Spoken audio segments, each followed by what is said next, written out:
Welcome to the Trauma Survivorhood podcast. I'm your host, Sarah, an IFS-informed trauma recovery coach. This show features interviews from guests all around the world as they share their impactful stories and deliver hope and inspiration through their personal post-traumatic growth.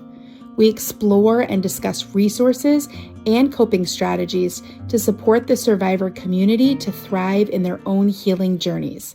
Enjoy.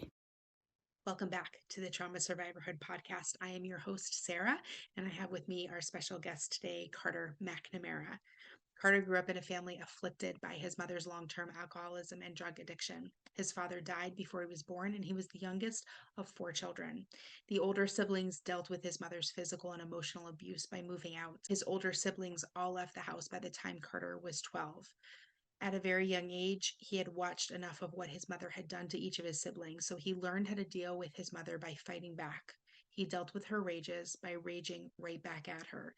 He often took refuge by a local creek where he used a coffee can to dig himself a small hole where he could hide and no one could find him. By the age of 10, Carter became his mother's primary caretaker. When she would be so drunk or drugged out that she would stumble out of the house in her nightgown headed into town, he was the one who brought her back home, and then he blamed himself that she had somehow gotten out. And as much as he worked to keep her in, he worked just as hard to keep others out.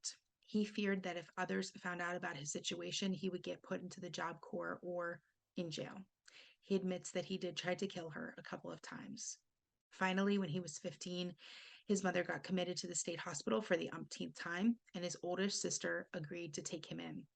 This changed the course of his life. He went on to become a high school honor student, and he earned a bachelor's degree in psychology and computer science, also a master's in business administration and a PhD in organizational psychology. However, as an adult, his rages stayed with him. In his new memoir, Wolf, A Memoir of Love and Atonement, this is about how he finally had to face his past traumas or lose his sanity, his relationship, and his career. His story is unique because there seems to be very few books about how the traumatized themselves often go on to traumatize others unless they learn to face their own past trauma. And he did indeed face his past trauma, find healing, save his relationship, and he and his wife recently celebrated their 41-year wedding anniversary. Carter, thank you so much for joining us here today. I just wanted to read quickly from Wolf, A Memoir of Love and Atonement, where you say, "Here I was sitting in our chair, all alone. I must have sat there for an hour, trying to convince myself that I had not flown into another blind rage. It was my worst fear, my body waging war and leaving me to deal with the carnage. By now, I was beginning to feel awfully heavy down in that damn chair. My back hurt like it always did when I sat in it, but this heaviness was far more than physical discomfort. I had dug myself into another hole, and this time I was falling far into it. My mind kept racing with questions that had no answers." Carter, again, thank you for joining us today. We're so privileged to have you here. We know that unhealed trauma, unhealed rage, and anger are very common in childhood survivors. And so you have found healing. You have been able to calm your destructive rage. You have done so much great work. Tell us more about your story. How did you get from there to here? First of all, thank you for the privilege of doing the podcast with you. I've read your website, and it felt like coming back home. Thanks. Thank you. Some of the things that you wrote and said about dealing with trauma were things that I read them on your website. For me, they took decades to realize. Yeah. So, but your question is a good one. My wife's name is Terry, and I say that right up front because she played such a role in my recovery. I think for someone who's gone through trauma, whether it's childhood trauma or even trauma in a relationship as an adult, you feel alone. You don't want to talk about the trauma. You think, first of all, you can bury it. You feel you'll be judged if you talk about it. You feel you'll be pitied. You feel ashamed that you were even part of it. Uh, and you don't know how to fix your problem anyway, so why even talk about it? For me, the turning point, I think, was my wife. She had been living with what I think are symptoms of post-traumatic stress disorder, PTSD, that I was finally diagnosed with. And my symptoms were denial. I would say, I'm fine, or detachment. I'd be sitting with her, but I'd be off someplace else. But at their worst, the symptoms were outbursts of anger or rage. I learned to deal with my mother's addiction to drugs and alcohol. Where my siblings dealt with her differently, I dealt with her with anger. If she raged or came at me, I raged and came right back at her. And those tools worked great for a child wanting to stay alive. But as an adult, if I felt threatened by a situation, I would get very angry. And she didn't grow up in a house like that. So here she is. We love each other deeply. We've got children, we've got new jobs, we have a new home, we've got new cars. But at times she has this Jekyll Hyde she's living with, who suddenly becomes extremely angry. And she went into therapy. And it was one of the turning points for me that when she got healthier, that is, when she wasn't ignoring me or trying to make me cured or fix me, when she started putting up boundaries of what I could do with her, but what I couldn't do anymore because she wouldn't put up with it, reality hit me in the face. And finally, there was an event where I should mention I'd been in and out of therapy and didn't ever really take it seriously. I didn't have to. I was by myself. There was nothing at stake. But living with her and the cute kids, the stresses of life, when they kicked in, I started getting more stressed and I started getting more rageful. There was a time where we were sitting having dinner and she was peeling an orange. I was drinking a glass of wine. My child had an upset stomach and was vomiting. And I blacked out. I woke up, or I came conscious, a block away in a park, having no idea what the hell just happened to me. And I went back in the house, and she was sitting on the couch with her arm around each of our children, who were probably 5 and 7 then, telling me to get out. And she's yelling at me. She's saying, "You can't do this anymore. You've got to go to therapy." And the word therapy terrified me because I thought I'd convinced her that I was normal, but all was lost. I figured if I don't go to therapy, I'm going to lose everything. So I got very fortunate. When I went to therapy, this was in 1992, and PTSD wasn't quite in the mainstream. Right. She asked me about where was I sitting? What was I eating? What was my wife eating? And she said, what you just had were called triggers. She said, you've told me that your mother was an alcoholic. Did your mother drink wine? Did she eat split pea soup? Did she peel oranges? And I thought I was going to pass out sitting there in the therapy room, because I realized that what happened there in our living room when I blacked out and ended up a block away in the park was exactly what would happen as a child when my mother was binging. So I had a PTSD episode. And that was the best thing that could have happened to me, because this therapist, she had a diagnosis of sorts. Unfortunately, she said, you're a victim of PTSD. And when she said victim, I got very angry and said, no, I'm not. But through her patience and her gentle way of working with me, she helped me realize that, yeah, I do have a condition, and what I grew up with wasn't appropriate. And a turning point then was when she said, it's not your fault, Carter. As a child, you think it is your fault. Your head knows better, but your gut doesn't. Right. So that's a long answer to a very good question, Sarah. It took for me a big time crisis that I knew I've got to go to therapy and I've got to embrace it. And it was my partner who her getting healthy really helped me. And I give her a lot of credit.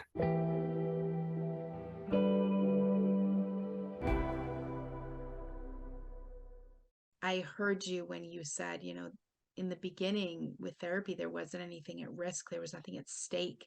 Right. And then you found Terry and you're together and you're in love and you have children. Now there's a lot at stake. So this process, what did this look like when you were working? Because now you're healing your own PTSD from your childhood while you're trying to heal your marriage and heal your relationship with your children. How was that working those things together in this synergy? I think I had two kinds of struggles. One was I had so many myths about therapy. And then secondly, concurrent to my own misunderstandings, my wife and I had two kids. We had new jobs. We just bought a house, had two cars, had a dog. All those stresses kept building. And my body was reminding me that, hey, this is stressful. My mind was saying that you can forget about all of this. But my symptoms of my post traumatic stress disorder were getting worse and worse. And I'm in therapy, terrified in therapy. And I think the two things that really were breakthroughs for me was number one, the therapist sat me down and asked me, what do you think about being in therapy? And I told her I was ashamed that I was mentally ill, that I'm broken, that it's my fault. And I told her all the reasons I didn't want to talk about the past, that I can't even remember it. I'm having blackouts. And she helped me realize that because you're in therapy, the people are not broken, the situation is. She said, your PTSD is a very normal reaction, Carter, to a very abnormal situation. And she helped me to kind of reframe that I'm not broken. It isn't my fault, that I don't have anything to be ashamed of, but I've got to take this therapy seriously or I'm going to lose my family. The other thing that helped me deal with the stresses, especially, was in taking therapy seriously, I would write down notes after each session. I go to a park and I would write down everything that was said, the insights I had from it, and I would work to try to share it with Terry, my partner. And that took a while, but she would listen. She didn't say, oh, that's too bad. She didn't interrupt me and try to give me advice. She didn't try to fix me.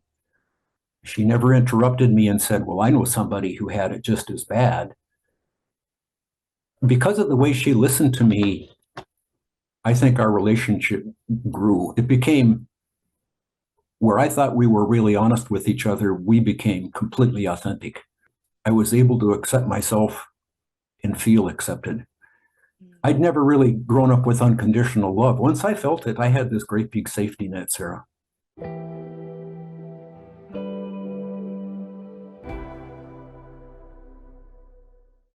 I can really appreciate that you included her in your healing by coming home and sharing with her what had been, what had transpired in therapy. So I imagine that also had a healing effect on her as much as it did for you to be able to feel her love and acceptance, but for her to feel included and to see the growing progress, and to gain a better understanding into you. So there was just a lot of healing in there. And I know obviously the book is called Wolf, a memoir of love and atonement. And so obviously atonement is a really huge topic here. Can you tell us, what does atonement mean to you? What does that even look like when you've caused so much, albeit unintentional harm or damage to others while you were healing. Obviously your children and your wife kind of taking the brunt. So what does that atonement mean? That's another good question. In my therapy, I began reading everything I could about post-traumatic stress disorder. I read everything I could about being an adult child of an alcoholic. I read memoirs. My shelf here is stacked with them.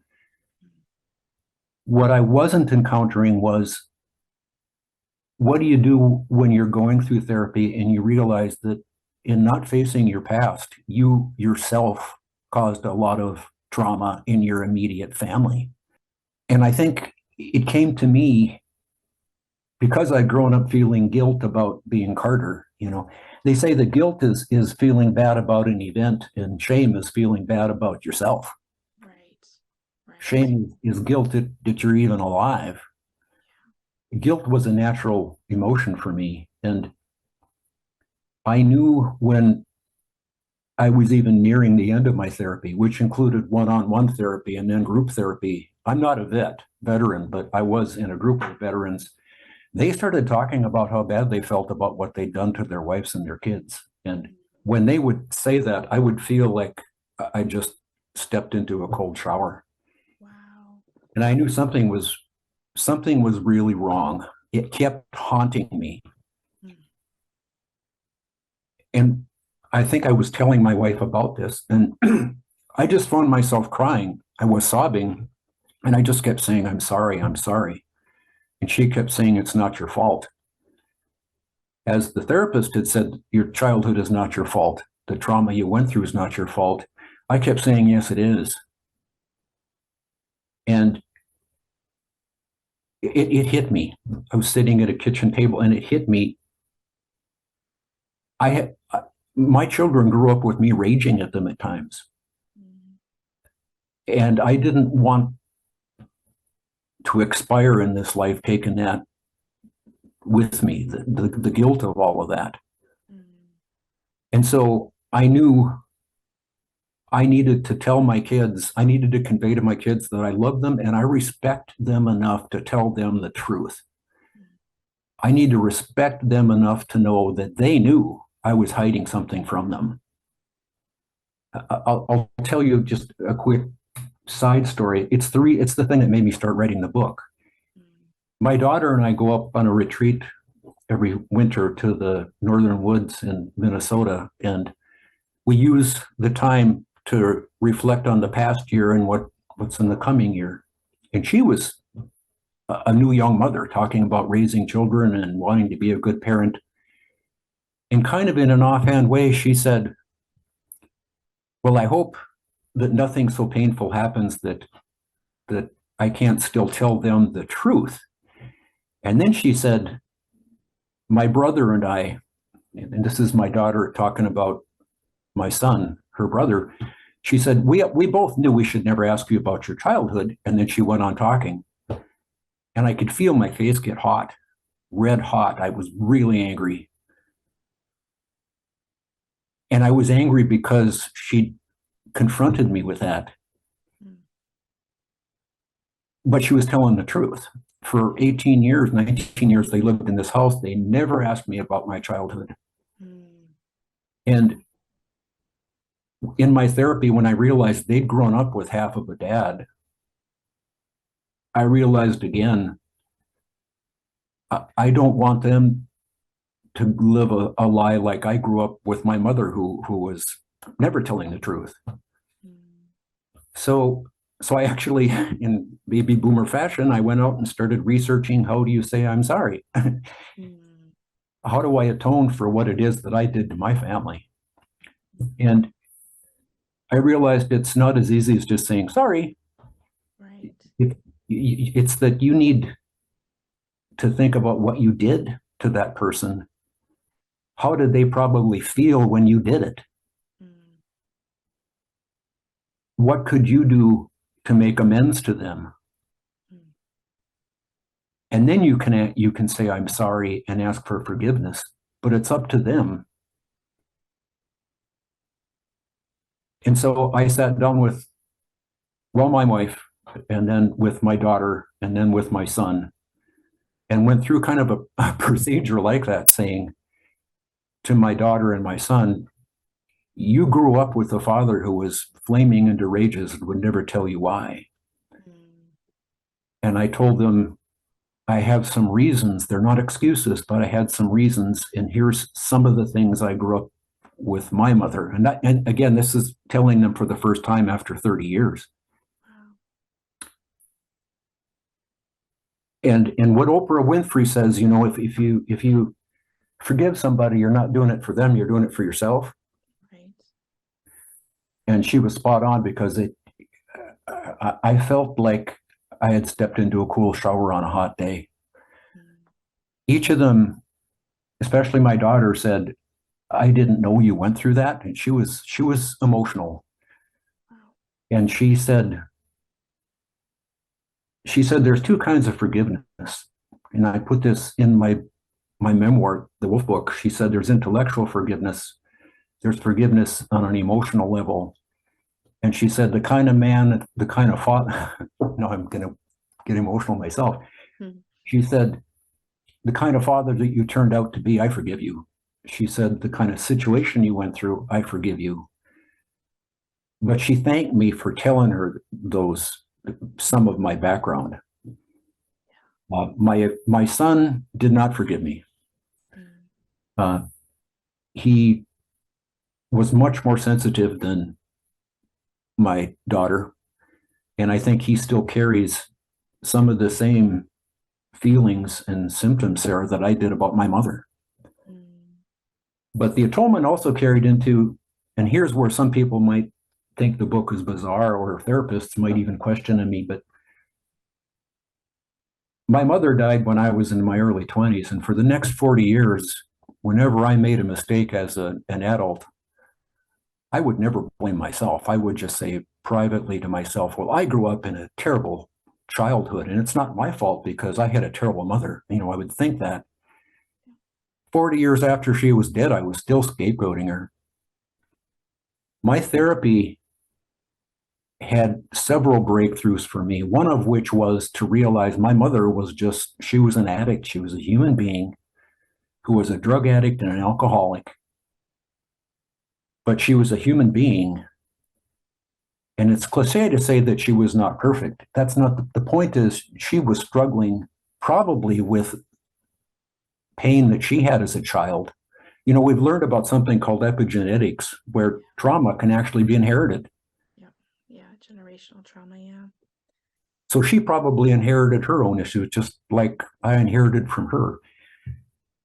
So in the book, I describe how I sat down with a picture of her and thought about my past, thought about my therapy, and talked to Terry. And I was able to forgive my mother.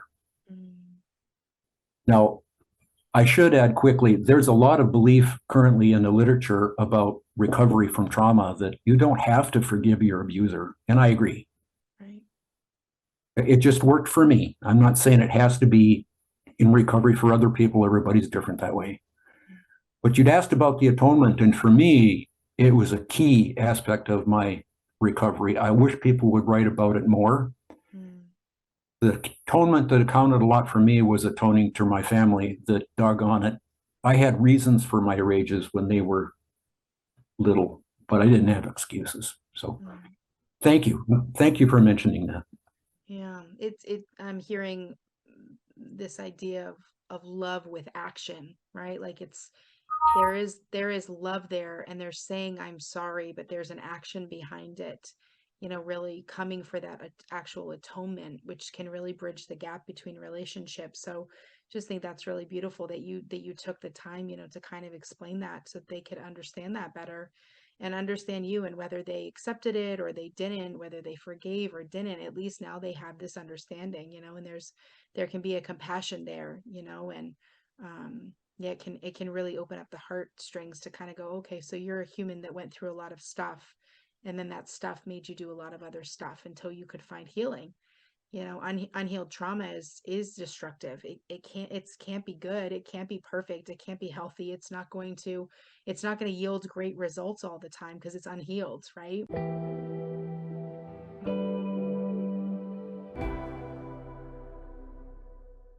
You mentioned a key aspect of your therapy because you went from private therapy into support group therapy. And I know that really agree with that peer support group model. Can you tell us a little bit about what that is, and why do you recommend that for trauma survivors? I was very fortunate. Although it was early 90s, there really wasn't much support, I think, in terms of domestic abuse survivors. There was an exploding amount for veterans from the battlefield. Mm, And my one-on-one therapist knew somebody who was facilitating group therapy for PTSD. mm, And it was a group that had a domestic abuse survivor as a member. mm, And so I was accepted into that group. And that was as important as the one-on-one for me. mm, Maybe not for everybody, but for me. There were 4 vets who talked about battlefield experience, but the other domestic abuse survivor, including me, we could relate to everything the soldiers were saying about what they'd done on the battlefield and vice versa. One of the greatest outcomes there I got from one-on-one therapy and group therapy was I had a chance to just be honest and mm, feel someone listen to me. I felt validated. yeah. I'd grown up with the exact opposite as a child. I wanted to find a way where people could get together, even informally, and listen to each other in a trusting environment, share where they're at right now, and like you'd said a few minutes ago, find a way to act on it, to take action on it. And I quit a full-time job in which I was making a lot of money just so I could do the research to find a way that we could create then what I call peer support groups. Some people would call them peer coaching groups now. But I got very fortunate that I found a job with a nonprofit that got a 2-year grant from a private individual for me to go off and do my research. Mm, And what I found was if I got small groups of people together who had something in common and they learned the basics about how do you listen to somebody and not interrupt, don't solve their problem, don't fix them, but just listen. And if you help them come to something they can do, however small or realistic about their situation, then they'll always keep coming back to the meetings. yeah. People who are busy won't go to meetings unless they get their needs met. And in this group format that I was doing the research on, we came up with a simple framework where 5 to 6 people meet. They each get individual time to say what's going on with you now that's important. And we didn't talk about the past. They talked about what's going on now. And it was very what they call strength-based now.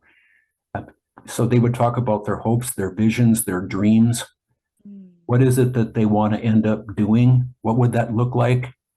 And then before the next meeting, what's something you can do that is realistic, that's not talking or thinking, but something we would see or hear you doing if you did it? And how can we help you as a group before we meet? mm, That little simple framework took off. But the key thing was not solving the problem. The listening was handy, yeah. But the bottom line was when people were in that meeting, they felt authentic. They were honored and listened to mm. in a way that was non-judgmental.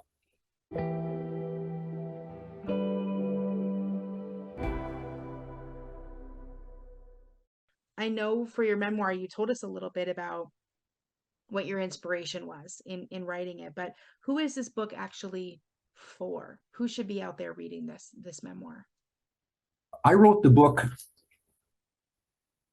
really for people in childhood pain, but that's what I went through. But there's so much similarity between the trauma, the pain, the coping mechanisms.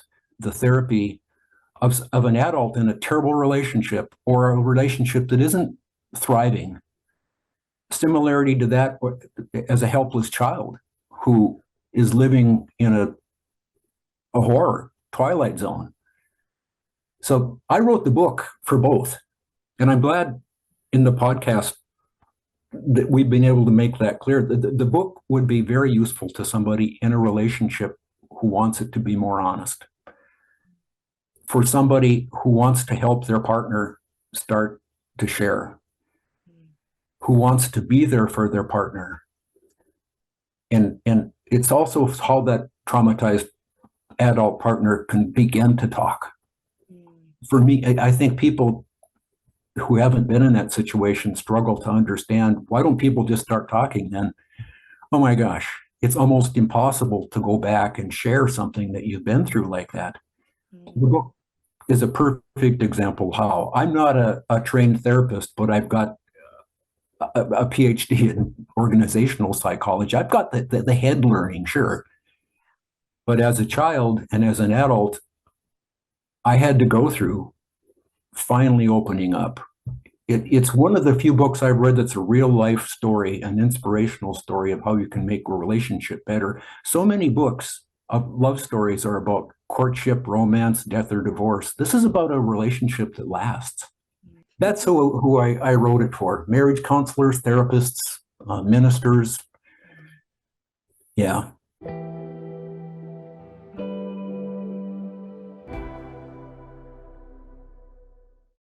I always like to ask all of our guests, it sounds like obviously this therapist and then the group therapy that you were able to be in were really just very, very valuable resources for you. Was there anything else when you were in your journey, in your healing journey, that were catalyst in that healing? There's a few key books that were really helpful to me. One is called The Body Keeps the Score. It's by Bessel van der Folk. If you just type in The Body Keeps the Score. It'll pop right up. Yep. Another one is The Boy Who Was Raised as a Dog by Bruce Perry. And then the last one I'd say is What My Bones Know by Stephanie Fu. Carter, I appreciate this conversation so much. I thank you for putting the book out, for putting the memoir out. I'm going to have the book linked up. I'm going to have your contact information all linked up. And I'm going to have up the resources that you've mentioned here today. And we'll get that all linked up in the show notes for people below, where they can reach out and contact you, where they can find some peer support groups for themselves. You've got a lot of great information as well on your site. So we'll make sure that the people can get to that information. And I just thank you for joining the conversation today here and bringing us some really great resources and a beautiful, inspiring story. Thank you. Thank you for the work you do, Sarah. You're so welcome. Take care. Have a great rest of your day. Thank you for listening or watching this episode of Trauma Survivorhood. For more info, show notes, and links, check out the episode guide below. Until next time, be well, survivors.